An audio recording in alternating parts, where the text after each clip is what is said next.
Well, it finally happened on April 25th, 2024. Venice, Italy became the first city in the world to introduce a fee for day trippers to enter the city. Note that Venice has approximately 30 million tourists every year, about 40,000 each day, and they're looking for ways to even out the flows of tourism. The fee is €5, and we'll talk about whether or not it will impact you and how you can pay for it.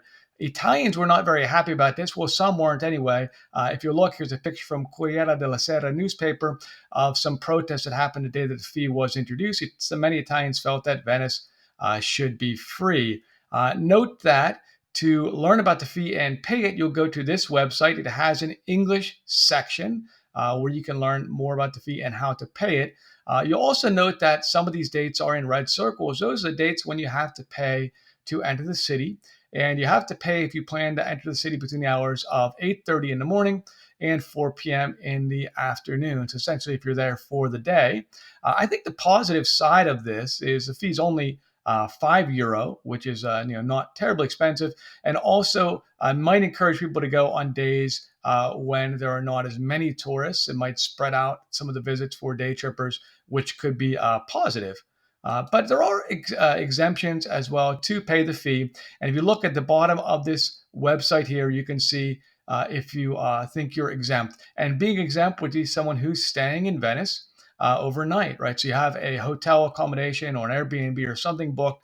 Well, then you can apply for the exemption, but you can't just go and expect to go through without having applied for it, because when you get to the checkpoint, they are going to want to see a QR code on your phone. Now, what if you don't have a phone?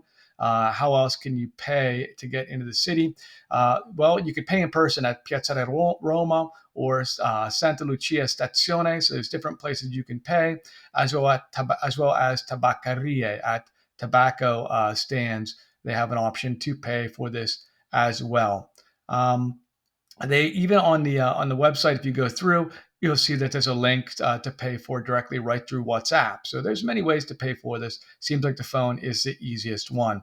Uh, but do remember, here's what you'll see when you look for an exemption. It says that people staying in accommodations in Venice still have to apply for that exemption. So make sure you do it.